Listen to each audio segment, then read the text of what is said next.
11 മണിയോടുകൂടി എറണാകുളം ജില്ലയിലെ പള്ളുരുത്തി പോലീസ് സ്റ്റേഷനിലേക്ക് ഷോളി എന്നൊരു വ്യക്തി തന്റെ സഹോദരനായ ആന്റണി ലാസറിനെ കഴിഞ്ഞ കുറച്ച് ദിവസങ്ങളായി കാണാനില്ല എന്നുള്ള പരാതിയുമായി എത്തി.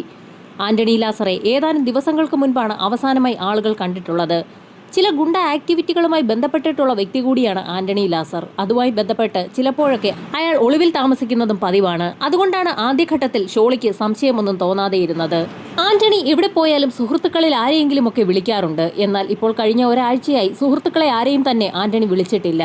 അയാളുടെ ഫോണിൽ വിളിച്ചിട്ടാകട്ടെ കോൾ കണക്ട് ആകുന്നതുമില്ല. എവിടെ പോയാലും ആന്റണി ഉറപ്പായും കോണ്ടാക്ട് ചെയ്യുമെന്ന് കൂട്ടത്തിൽ ഒരു സുഹൃത്ത് പറഞ്ഞതോടുകൂടിയാണ് സംശയം തോന്നിയ ഷോളി തന്റെ ജ്യേഷ്ഠൻ ആന്റണി ലാസറെ കാണാനില്ല എന്നുള്ള പരാതിയുമായി സ്റ്റേഷനിലെത്തിയത്. പരാതി ഫയലിൽ സ്വീകരിച്ച പോലീസ് സംഘം തൊട്ടടുത്ത ദിവസം തന്നെ അന്വേഷണം ആരംഭിച്ചു. ഇതേ സമയം തന്നെ ഷോളിയും കൂട്ടുകാരും ആന്റണിയെ അവരുടേതായ രീതിയിൽ അന്വേഷിച്ചു തുടങ്ങി. ആന്റണി ഒളിവിൽ പോകാൻ സാധ്യതയുള്ള സ്ഥലങ്ങളിലൊക്കെ ഷോളിയും കൂട്ടരുമെത്തി ഒരു അന്വേഷണം നടത്തിയെങ്കിലും ആന്റണിയെ അവിടെയെങ്ങും കണ്ടെത്താൻ കഴിഞ്ഞില്ല. ഇതിനിടയിൽ സ്റ്റേഷനിൽ നിന്നുള്ള പോലീസ് സംഘവും ആന്റണി താമസിക്കുന്ന വീട്ടിലെത്തി ഒരു അന്വേഷണം നടത്തി. കുമ്പളങ്ങി മേഖലയിലുള്ള ആന്റണിയുടെ വീട്ടിലേക്കാണ് പോലീസ് സംഘം എത്തിയത്. ആന്റണിയുടെ വീടും പരിസരവും സൂക്ഷ്മ പരിശോധനയ്ക്ക് വിധേയമാക്കിയ പോലീസിന് അവിടെ നിന്നും പ്രത്യേകിച്ച് ഒന്നും തന്നെ കണ്ടെത്താൻ കഴിഞ്ഞില്ല. എന്നാൽ ആന്റണിയുടെ വീട് പരിശോധിച്ച പോലീസ് സംഘത്തിന് അയാളുമായി ബന്ധമുള്ള ആളുകളുടെയൊക്കെ വിവരങ്ങൾ കിട്ടി. ആ ആളുകളുടെയൊക്കെ വിവരങ്ങളുടെ അടിസ്ഥാനത്തിൽ തൊട്ടടുത്ത ദിവസങ്ങളിൽ തന്നെ അവരെയൊക്കെ സ്റ്റേഷനിലേക്ക് പോലീസ് സംഘം വിളിച്ചു വരുത്തുകയും ചോദ്യം ചെയ്യുകയും ചെയ്തു.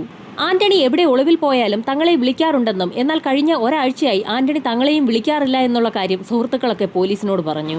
പലതരത്തിലുള്ള അടിപിടി പരിപാടികളുടെ ഒരു ഭാഗമാണ് ആന്റണി ലാസർ. അതുകൊണ്ട് തന്നെ അയാളുടെ ഒരു കേസ് ഹിസ്റ്ററി തന്നെ പോലീസ് സ്റ്റേഷനിലുമുണ്ട്. കേസ് അന്വേഷണത്തിൽ ആന്റണിക്ക് മയക്കുമരുന്ന് ഇടപാടുകൾ ഉണ്ടെന്നും കണ്ടെത്തി. മയക്കുമരുന്ന് ഇടപാടുകളുമായി ബന്ധപ്പെട്ട് ആന്റണിയെ ആരെങ്കിലും അപായപ്പെടുത്തിയതാണോ എന്ന് പോലീസിന് സംശയം തോന്നി. ആന്റണിയുടെ മൊബൈൽ നമ്പർ കേന്ദ്രീകരിച്ചും കോൾ ഡേറ്റ റെക്കോർഡുകൾ കേന്ദ്രീകരിച്ചും പോലീസ് സംഘം വിശദമായ അന്വേഷണം നടത്താൻ സൈബർ സെല്ലിന് നിർദ്ദേശം നൽകി. കോൾ ഡേറ്റ റെക്കോർഡുകൾ കേന്ദ്രീകരിച്ച് വിശദമായ അന്വേഷണം നടത്തിയെങ്കിലും ആശാവഹമായ ഒന്നും തന്നെ കണ്ടെത്താൻ പോലീസ് സംഘത്തിന് കഴിഞ്ഞില്ല. ആന്റണി താമസിക്കുന്ന സ്ഥലത്ത് വെച്ച് തന്നെയാണ് ആന്റണിയുടെ മൊബൈൽ ഫോൺ ഓഫ് ആയിരിക്കുന്നത്. അതിനുശേഷം ആ ഫോണിൽ നിന്നും സിഗ്നലുകൾ എങ്ങോട്ടും പോയിട്ടുമില്ല.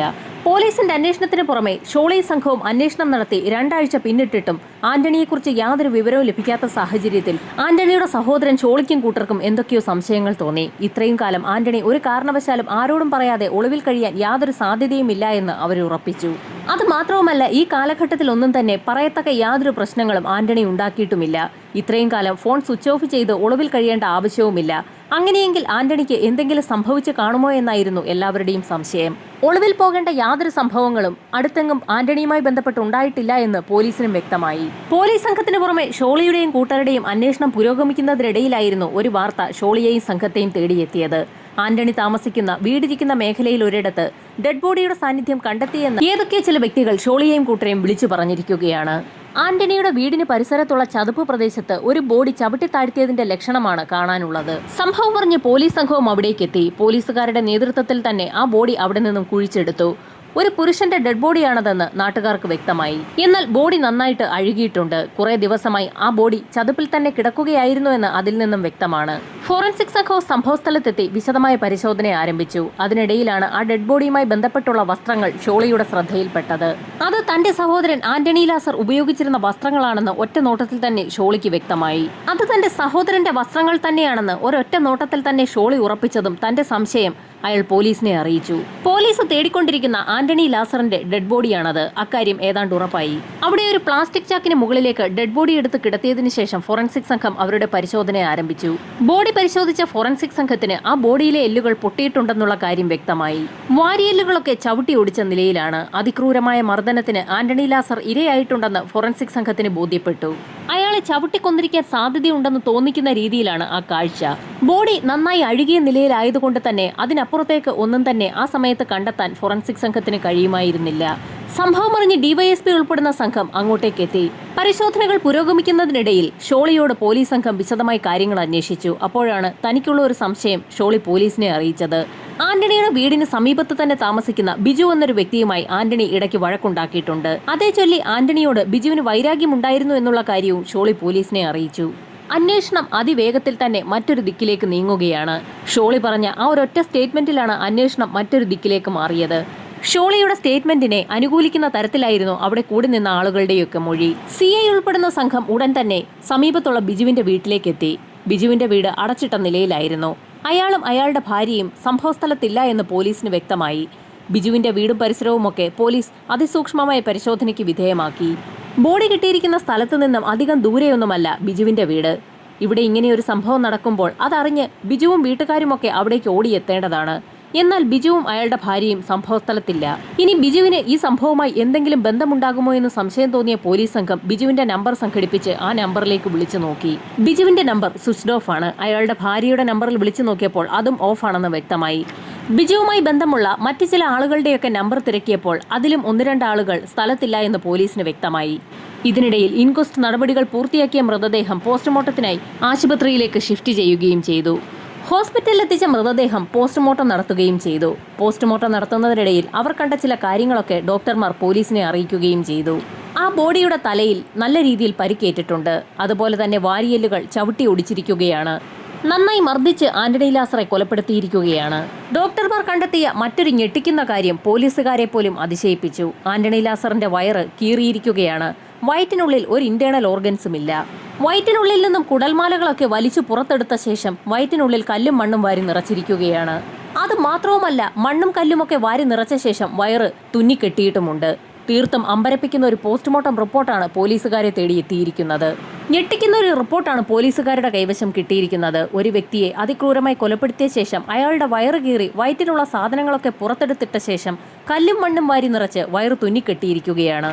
ആരായിരിക്കാം ആന്റണിയെ ഇത്തരത്തിൽ കൊലപ്പെടുത്തിയതെന്ന് പോലീസിന് സംശയം തോന്നി. പോലീസ് സംശയിക്കുന്നവരുടെ കൂട്ടത്തിൽ ഇപ്പോഴുള്ളത് ബിജുവും അയാളുടെ ഭാര്യയുമാണ്. അവർക്കൊപ്പമുള്ള ചില ആളുകളെയും പോലീസിന് സംശയമുണ്ട്. ഒളിവിൽ പോയ ആളുകളുടെയൊക്കെ അവസാന ടവർ ലൊക്കേഷൻ കണ്ടെത്താൻ പോലീസ് സംഘം സൈബർ സെല്ലുമായി ചേർന്ന് ഒരു ശ്രമം നടത്തി. ആ ലൊക്കേഷനുകൾ ബേസ് ചെയ്തുകൊണ്ട് തന്നെ പോലീസ് സംഘം അന്വേഷണം വിപുലമാക്കുകയും ഒളിവിൽ പോയ വ്യക്തികൾക്കായി വല വീശുകയും ചെയ്തു. പോലീസ് വല വിരിച്ച് 2 ദിവസത്തിനകം തന്നെ ബിജുവിന്റെ ഭാര്യ രാഖിയും ബിജുവിന്റെ സുഹൃത്ത് സെൽവനും പോലീസ് പിടിയിലായി. ഇരുവരെയും പോലീസ് സംഘം സ്റ്റേഷനിലെത്തിച്ച് വിശദമായി തന്നെ ചോദ്യം ചെയ്തു. തങ്ങൾക്കൊന്നും അറിഞ്ഞുകൂടാ എന്ന മട്ടിലായിരുന്നു രാഖിയുടെയും സെൽവന്റെയും ഇരിപ്പ്. പോലീസിന്റെ കർക്കശമായ ചോദ്യം ചെയ്യലുകൾക്ക് മുൻപിൽ പിടിച്ചു നിൽക്കാൻ കഴിയാതെ രാഖി പല കാര്യങ്ങളും പറഞ്ഞു തുടങ്ങി. ആന്റണിയെ മദ്യപിക്കുന്നതിനായി ബിജുവിന്റെ വീട്ടിലേക്ക് ബിജു തന്നെയാണ് വിളിച്ചുകൊണ്ടുവന്നത്. കഴിഞ്ഞ കുറച്ച് നാളുകളായി അവരിരുവരും ശത്രുക്കളെ പോലെ കഴിയുകയാണ്. ശത്രുത അവസാനിപ്പിക്കുന്നതിനു വേണ്ടിയാണ് ബിജു ആന്റണിയെ തന്റെ വീട്ടിലേക്ക് ക്ഷണിച്ചത്.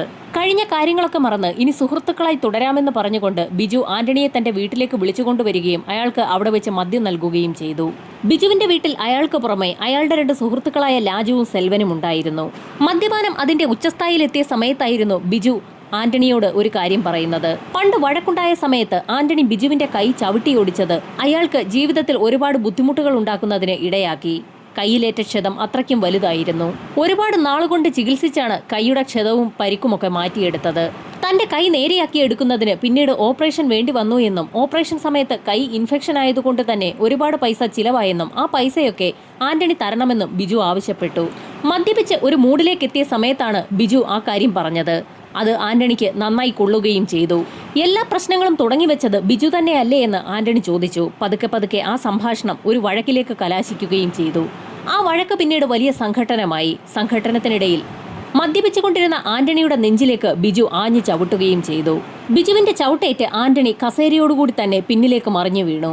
വീണ സ്ഥലത്തു നിന്നും ആന്റണി എഴുന്നേൽക്കാൻ ശ്രമം നടത്തിയപ്പോഴായിരുന്നു സുഹൃത്തുക്കളായ ലാജുവും സെൽവനും ചേർന്ന് ആന്റണിയെ തറയിൽ നിന്നും പൊക്കിയെടുത്ത് ചുവരിലേക്ക് അയാളുടെ തല പിടിച്ച് അതിശക്തമായി ഇടിപ്പിച്ചത്. അതിശക്തമായി തല ഭിത്തിയിൽ ഇടിച്ചതോടുകൂടി ആന്റണിയുടെ വായിൽ നിന്നും ചോര പുറത്തേക്ക് വന്നു. പെട്ടെന്ന് തന്നെ ആന്റണി അബോധാവസ്ഥയിലേക്കായി തറയിലേക്ക് മറിഞ്ഞു വീഴുകയും ചെയ്തു. തറയിലേക്ക് വീണ ആന്റണിയുടെ മുതുകിലും പുറത്തുമൊക്കെ ബിജു ചവിട്ടുകയും ചെയ്തു. ഇതേ സമയം ആന്റണിയെ തിരിച്ചും മറിച്ചുമിട്ട് അയാളുടെ വാരിയെല്ലുകൾ ലാജുവും സെൽവനും ചേർന്ന് ചവിട്ടിയോടിച്ചു. ഇത്രയും ചെയ്തപ്പോഴാണ് മൂവർ സംഘത്തിന്റെ ദേഷ്യമൊന്നടങ്ങിയത്. അപ്പോഴേക്കും ആന്റണി ഏകദേശം നിശ്ചലാവസ്ഥയിലായി കഴിഞ്ഞിരുന്നു. മൂവർ സംഘം പിന്നീടും കുറേയധികം മദ്യപിച്ചു. അതിനുശേഷം ലാജുവും സെൽവനും അവിടെ നിന്ന് പോവുകയും ചെയ്തു. ഈ കാഴ്ചകളൊക്കെ കണ്ടുകൊണ്ട് എല്ലാത്തിനും സാക്ഷിയായി ബിജുവിന്റെ ഭാര്യ രാഖി അവിടെ തന്നെ ഉണ്ടായിരുന്നു. രാഖിയായിരുന്നു മൂവർ സംഘത്തിന് മദ്യം വിളമ്പിക്കൊടുത്തുകൊണ്ടിരുന്നത്.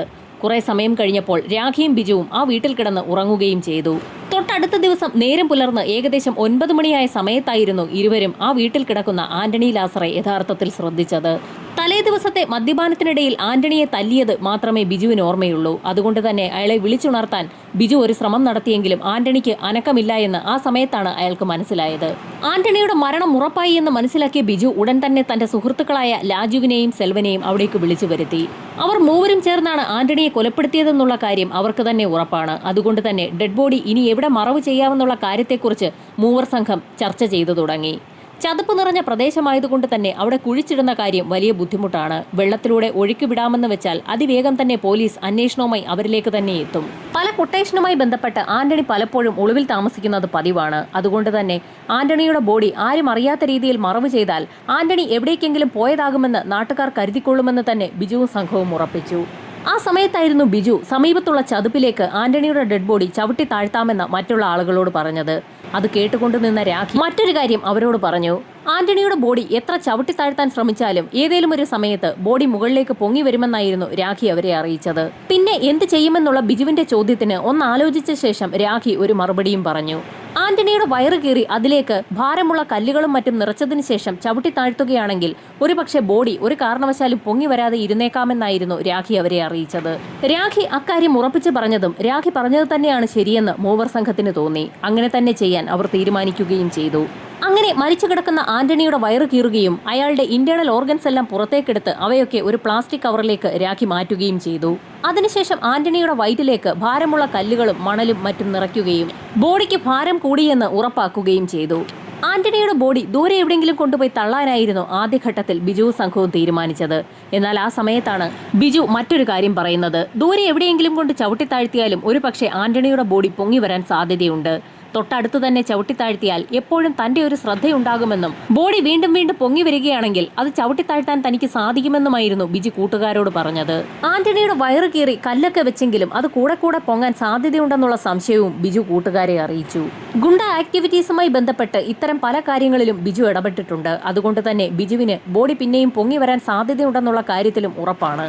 ബിജു അങ്ങനെ പറഞ്ഞതോടുകൂടി ആന്റണിയുടെ ബോഡി ബിജുവിന്റെ വീടിന് സമീപത്തുള്ള ചതുപ്പിലേക്ക് ചവിട്ടി താഴ്ത്തുന്നതിനുള്ള ഒരു തീരുമാനത്തിലേക്ക് മറ്റുള്ള ആളുകളും കടക്കുകയും ചെയ്തു. അങ്ങനെ എല്ലാവരും ചേർന്ന് ആരുടെയും ശ്രദ്ധയിൽപ്പെടാതെ തന്നെ ആന്റണിയുടെ ഡെഡ് ബോഡി ആ ചതുപ്പിലേക്ക് ചവിട്ടി താഴ്ത്തി. ബിജു പറഞ്ഞതുപോലെ തന്നെ ഏതാനും ദിവസങ്ങൾക്കകം തന്നെ ആന്റണിയുടെ ഡെഡ് ബോഡി മുകളിലേക്ക് പൊങ്ങി വരികയും ചെയ്തു. ഡെഡ് ബോഡി പൊങ്ങി വന്നത് കണ്ട ബിജുവും സെൽവനും ചേർന്ന് ആ ഡെഡ് ബോഡി വീണ്ടും ചവിട്ടി താഴ്ത്തി. അങ്ങനെ ഇടയ്ക്കിടയ്ക്ക് ആന്റണിയുടെ ഡെഡ് ബോഡി പൊങ്ങി വരുന്നത് പതിവായി. അപ്പോഴൊക്കെ ബിജുവും സെൽവനും ലാജുവും ഒക്കെ ചേർന്ന് ആ ഡെഡ് ബോഡി ചതുപ്പിലേക്ക് തന്നെ ചവിട്ടി താഴ്ത്തും. ഇതിനിടയിൽ രാഖി ഒരു പ്ലാസ്റ്റിക് കവറിലേക്ക് മാറ്റിയ ആന്റണിയുടെ ആന്തരിക അവയവങ്ങളൊക്കെ വെള്ളത്തിലൂടെ ഒഴുക്കി വിടുകയും ചെയ്തു. ഈ സംഭവങ്ങളൊക്കെ ഒരു ഭാഗത്ത് നടക്കുന്നതിനിടയിലായിരുന്നു ആന്റണിയുടെ സഹോദരൻ ഷോളി ആന്റണിയെ കാണാനില്ല എന്നുള്ള പരാതി പോലീസ് സ്റ്റേഷനിൽ അറിയിച്ചത്. ഷോളി പരാതി കൊടുത്തതിന്റെ അടിസ്ഥാനത്തിൽ ഷോളിയുടെ വീട്ടിലും ആന്റണിയുടെ വീട്ടിലുമൊക്കെ പോലീസ് സംഘം എത്തിയത് തൊട്ടപ്പുറത്തെ താമസക്കാരനായ ബിജുവും രാഖിയും ഒക്കെ അറിഞ്ഞിരുന്നു. ആന്റണി മിസ്സിംഗ് ആണെന്നുള്ള വാർത്ത അതിവേഗമാണ് പരന്നത്. അപ്പോഴൊക്കെ ആളുകളൊക്കെ ആന്റണിയെക്കുറിച്ച് ബിജുവിനോടും തിരക്കിയിരുന്നു. ആന്റണിയുമായുള്ള ബിജുവിന്റെ പ്രശ്നങ്ങളെക്കുറിച്ച് അറിയാവുന്ന ആളുകൾ തന്നെയാണ് ആന്റണിയെ എവിടെയെങ്കിലും വെച്ച് കണ്ടിട്ടുണ്ടോ എന്നുള്ള കാര്യം ബിജുവിനോട് ചോദിച്ചത്. എന്നാൽ താനിപ്പോൾ ആന്റണിയെ ശ്രദ്ധിക്കാറേയില്ല എന്നും തന്നെ കാണുമ്പോഴൊക്കെ അവൻ മുഖം തരാതെ നടന്നു പോകാറാണ് പതിവെന്നുമൊക്കെ അങ്ങനെ ചോദിച്ച ആളുകളോടൊക്കെ ബിജു പറയുകയും ചെയ്തു. നാട്ടുകാരുടെ അന്വേഷണവും പോലീസിന്റെ അന്വേഷണവും ഒക്കെ പുരോഗമിക്കുന്നതിനിടയിൽ പല പ്രാവശ്യം ആന്റണിയുടെ ഡെഡ് ബോഡി ആ ചതുപ്പിൽ നിന്ന് പൊങ്ങി വരികയും ചെയ്തിരുന്നു. അങ്ങനെ ദിവസങ്ങൾ കഴിഞ്ഞപ്പോഴും ആന്റണിയുടെ ഡെഡ് ബോഡി പൊങ്ങി വരുന്നത് കണ്ട ബിജുവിന് ഒരു കാര്യം വ്യക്തമായി. ആന്റണിയുടെ ഡെഡ് ബോഡി നന്നായി അഴുകി തുടങ്ങിയിട്ടുണ്ട്. കുറച്ച് നാൾ കൂടി കഴിയാമെങ്കിൽ ആ ഡെഡ് ബോഡി പൂർണ്ണമായും അഴുകി ചതുപ്പിൽ താഴ്ന്നുകൊള്ളും. പിന്നീട് ആന്റണിയെക്കുറിച്ച് ആരും അന്വേഷിച്ച് തന്നിലേക്ക് എത്തുകയില്ല എന്ന് തന്നെ ബിജുവും സംഘവും ഉറപ്പിച്ചു. ആ മേഖലയിൽ അധികം ആൾതാമസം ഇല്ലാത്തതുകൊണ്ട് തന്നെ ആന്റണി സംഭവം നടന്ന ദിവസം വൈകുന്നേരം ബിജുവിന്റെ വീട്ടിലേക്ക് എത്തിയതിന് സാക്ഷികൾ ആരും തന്നെ ഇല്ല. അതുകൊണ്ട് തന്നെ ആന്റണിയുമായി ബന്ധിപ്പിക്കാവുന്ന യാതൊരു കാര്യവും ബിജുവുമായി ഇല്ല എന്ന് അയാൾക്ക് ഉറപ്പായിരുന്നു. 4 വർഷങ്ങൾക്ക് മുൻപ് ആന്റണിയും ബിജുവും തമ്മിൽ ഒരു ഉടക്കുണ്ടായിട്ടുണ്ട്. അത് ചിലർക്കൊക്കെ അറിയുകയും ചെയ്യാം. ആകെയുള്ള ഒരു തെളിവ് അത് മാത്രമാണ്. അത് മാത്രം വെച്ചുകൊണ്ട് തന്നിലേക്ക് പോലീസ് ഒരു കാരണവശാലും എത്തില്ല എന്ന് ബിജുവും സംഘവും ഉറപ്പിച്ചു. അങ്ങനെ ഉറച്ചു വിശ്വസിച്ച് കഴിയുന്നതിനിടയിലായിരുന്നു ഷോളിയുടെ സുഹൃത്തുക്കളൊക്കെ ആന്റണിയുടെ വീടിന്റെ പരിസരമൊക്കെ അരിച്ചുപറക്കി പരിശോധിച്ചു തുടങ്ങിയത്. അന്നേ ദിവസം ബിജുവിന് ഒരു അബദ്ധം പറ്റുകയും ചെയ്തു. ബിജു എവിടെയോ പോയിട്ട് വീട്ടിലേക്ക് എത്താൻ താമസിച്ചു പോയി. എന്നാൽ അതിനോടകം തന്നെ ആന്റണിയുടെ ഡെഡ് ബോഡി ചതുപ്പിൽ പൊങ്ങുകയും ചെയ്തു. ആ കാഴ്ച ആന്റണിയുടെ സുഹൃത്തുക്കൾ കാണുകയും ചെയ്തു. അവിടെ തിരച്ചിൽ നടത്തിക്കൊണ്ടിരുന്ന ആന്റണിയുടെയും ഷോളിയുടെയും സുഹൃത്തുക്കൾ ചതുപ്പിൽ ഡെഡ് ബോഡി കണ്ടു എന്നുള്ള വിവരം ബിജു തന്റെ ഭാര്യ രാഖിയെ അറിയിക്കുകയും ചെയ്തു. ആ വിവരമറിഞ്ഞ നിമിഷത്തിൽ തന്നെ ആരുടെയും ശ്രദ്ധയിൽപ്പെടാതെ ബിജുവും രാഖിയും അവിടെ നിന്ന് മുങ്ങുകയും ചെയ്തു. പോയ വഴിക്ക് അവരാ കാര്യം സുഹൃത്തുക്കളായ ലാജുവിനെയും സെൽവനെയും അറിയിക്കുകയും ചെയ്തിരുന്നു. അങ്ങനെയാണ് ലാജുവും സെൽവനും അവിടെ നിന്ന് മുങ്ങിയത്. അവർ പ്രതീക്ഷിച്ചത് തന്നെയാണ് പിന്നീട് സംഭവിച്ചത്. ബോഡി കണ്ട വ്യക്തികൾ ആ വിവരം ഉടൻ തന്നെ പോലീസ് സ്റ്റേഷനിൽ അറിയിച്ചു. നിമിഷ നേരം കൊണ്ട് തന്നെ ആ പ്രദേശം പോലീസുകാരെയും നാട്ടുകാരെയും കൊണ്ട് നിറയുകയും ആന്റണിയുടെ ഡെഡ് ബോഡി ആ ചതുപ്പിൽ നിന്ന് അവർ കണ്ടെടുക്കുകയും ചെയ്തു. അങ്ങനെ സംഭവിച്ച കാര്യങ്ങളെല്ലാം രാഖി പോലീസിനോട് തുറന്നു പറഞ്ഞു. രാഖി അറസ്റ്റിലായ വിവരം ഉടൻ തന്നെ നാടെങ്ങും പരക്കുകയും ചെയ്തു. ഒന്നാം പ്രതിയായ ബിജുവും അയാളുടെ സുഹൃത്ത് ലാജുവും ഒളിവിലാണെന്നും രാഖിയും സെൽവനും പിടിക്കപ്പെട്ടു എന്നുമാണ് മാധ്യമങ്ങളിൽ വാർത്ത പരന്നത്. ബിജുവിനും സുഹൃത്ത് ലാജുവിനുമായി പോലീസ് സംഘം വലവീശി. അന്വേഷണം വ്യാപിപ്പിക്കുന്നതിനിടയിലായിരുന്നു സമീപത്തുള്ള ഒരു ഭജന മന്ദിരത്തിന് സമീപത്തു നിന്നും ബിജുവിനെയും സുഹൃത്തിനെയും പോലീസ് സംഘം കൈയോടെ പിടികൂടുന്നത്. കസ്റ്റഡിയിലായ ബിജുവും ലാജുവും ചേർന്ന് ബാക്കി സംഭവങ്ങളൊക്കെ പോലീസിനോട് തുറന്നു പറഞ്ഞു. പോലീസുകാരുടെ തിരച്ചിലിന് പുറമെ നാട്ടുകാരുടെയും ആന്റണിയുടെയും ഷോളിയുടെയും സുഹൃത്തുക്കളുടെയും ഇടപെടലാണ് യഥാർത്ഥത്തിൽ ഈ കേസ് ഈ രീതിയിൽ അതിവേഗം തെളിയിക്കപ്പെടാൻ കാരണമായത്. യഥാർത്ഥത്തിൽ ആന്റണിയുടെ ബോഡി പൊങ്ങി വന്നത് നാട്ടുകാരും കണ്ടിരുന്നില്ല. ബോഡി പൊങ്ങി വന്ന സമയത്തുണ്ടായ രൂക്ഷഗന്ധമാണ് നാട്ടുകാരെ ആ ചതുപ്പ് പ്രദേശത്തേക്ക് എത്തിച്ചത്. പ്രതികളെയെല്ലാം കസ്റ്റഡിയിലെടുത്ത പോലീസ് സംഘം അവരെയൊക്കെ മജിസ്ട്രേറ്റിന് മുൻപിൽ ഹാജരാക്കി റിമാൻഡ് ചെയ്തു. അതിനുശേഷം തെളിവെടുപ്പ് നടത്തുകയും ചെയ്തു. അന്വേഷണം പൂർത്തിയാക്കി കുറ്റപത്രം കോടതിയിൽ സമർപ്പിച്ചിരിക്കുന്ന സാഹചര്യത്തിൽ വരും ദിവസങ്ങളിൽ വിചാരണ ആരംഭിക്കുന്ന സാഹചര്യത്തിൽ പ്രതികൾക്കുള്ള ശിക്ഷ എന്താണെന്നുള്ളത് വരും ദിവസങ്ങളിൽ തന്നെ അറിയാൻ കഴിയും.